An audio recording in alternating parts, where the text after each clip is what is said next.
আজকে আরো একটা পাঠ নিয়ে তোমাদের সামনে হাজির। আজ আদ্যনাথ বাবুর কন্যার বিয়ে, তার এই শল্যপুরের বাড়িতে। কন্যার নাম শ্যামা, বরের নাম বৈদ্যনাথ। বরের বাড়ি অহল্যাপাড়ায়।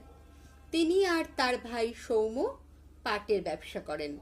তার এক ভাই ধৌমনাথ কলেজে পড়ে আর রম্যনাথ স্কুলে। আদ্যনাথ বড় ভালো লোক, দান ধ্যান পূর্ণ কাজে তার মন। দেশের জন্য অনেক কাজ করেন, সবাই বলেন তিনি ধন্য। আদ্যনাথ বাবু তার ভৃত্য সত্যকে আমার কাছে পাঠিয়েছিলেন। আমি বলেছি তার কন্যার বিবাহে অবশ্য অবশ্য যাব।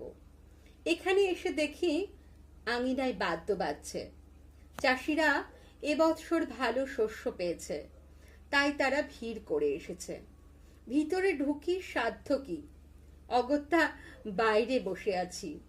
দেখছি ছেলেরা খুশি হয়ে নৃত্য করছে, কেউ বা ব্যাট বল খেলছে। নিত্য স্মরণ ওদের ক্যাপ্টেন।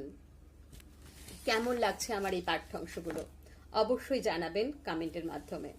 আপনাদের কমেন্ট আমার কাছে খুবই উপযোগী। ধন্যবাদ।